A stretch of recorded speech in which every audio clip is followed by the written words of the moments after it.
Hey guys, it's Elaine, the Ninja Life Coach, and welcome to my channel today.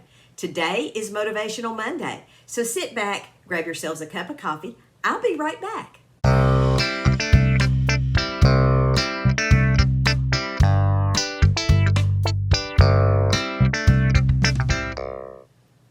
Hey everybody, I'm back, and today we're going to look in the book of Ephesians real quick. The book of Ephesians, the second chapter, 19th verse, I've got it pulled up right here on my phone, reads, "Now therefore you are no longer strangers and foreigners, but fellow citizens with the saints and members of the household of God." Now, I don't know about you guys, but that really does excite me because I know my entire life I've always felt like a stranger and just different. I've always felt kind of odd. And I think as we age, I've talked to other ladies about this and other widows about this. And as we age and things happen to us and we lose family members or we, just get older and things happen, we experience trauma and we experience sadness and we experience joy and we experience all the different aspects of life. It can leave us feeling kind of alone, kind of like, man, I feel a little isolated. I don't think the pandemic helped that at all either.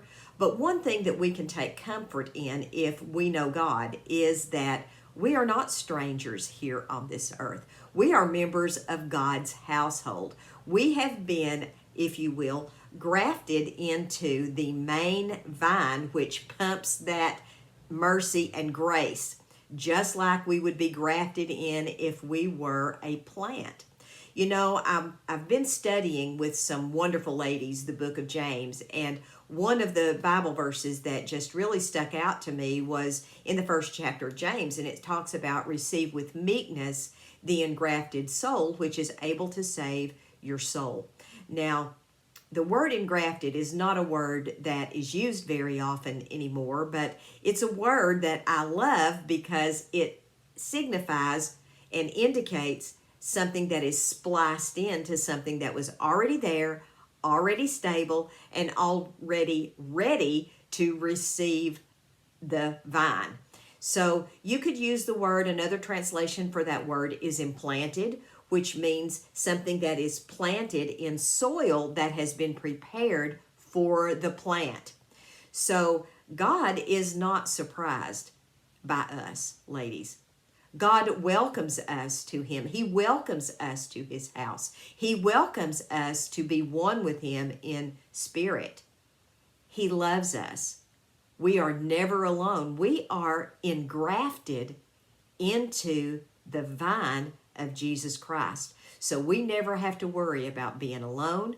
We never have to worry about facing anything by ourselves. We don't have to be afraid because the vine that is grafted in and the place where that grafting took place is oftentimes just as strong or even stronger than the other branches that just spring up because it forms a scar around the grafting place. I had an azalea bush in my yard back when I lived out in the country, and I had a whole bank of azaleas in front of my house, and they were beautiful, but this one particular azalea was a white azalea, and out of one of the branches was just a random pink branch, just a random branch. And when you looked at that closely, you could see where that had been grafted in to that azalea bush.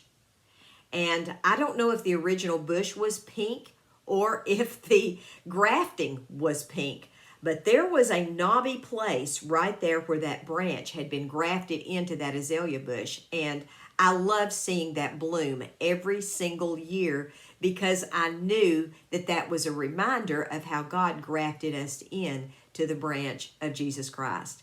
So we can be even stronger than we think we are. And those times when we feel alone and when we feel afraid and when we think that no one cares and no one is there for us, all we have to do is just look and remember what and who we are grafted into as Christians. We are not strangers or foreigners here in the kingdom of God. We are members of that kingdom, and we are strong, ladies. I know we feel weak. I know that especially since the pandemic, it's very easy to feel isolated, and sometimes I still feel isolated even during times when we can get out and about and do things. But I know that that feeling is not true.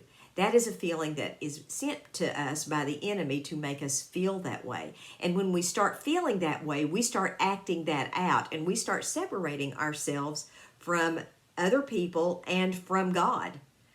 Don't let the enemy tell you that you are a stranger in God's territory.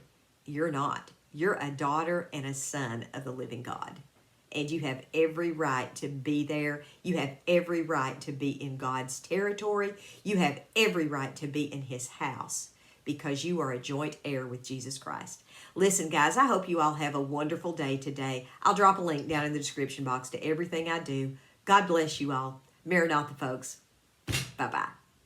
Today I am wearing a wig. I have no idea what it is. This was the very first wig I ever had, and yes, I still have her, and I call her Frederica, so I can't drop a link, or I don't even know who she is. She's been cut beyond all recognition, but I'll never get rid of her, and today she wanted to come out to play.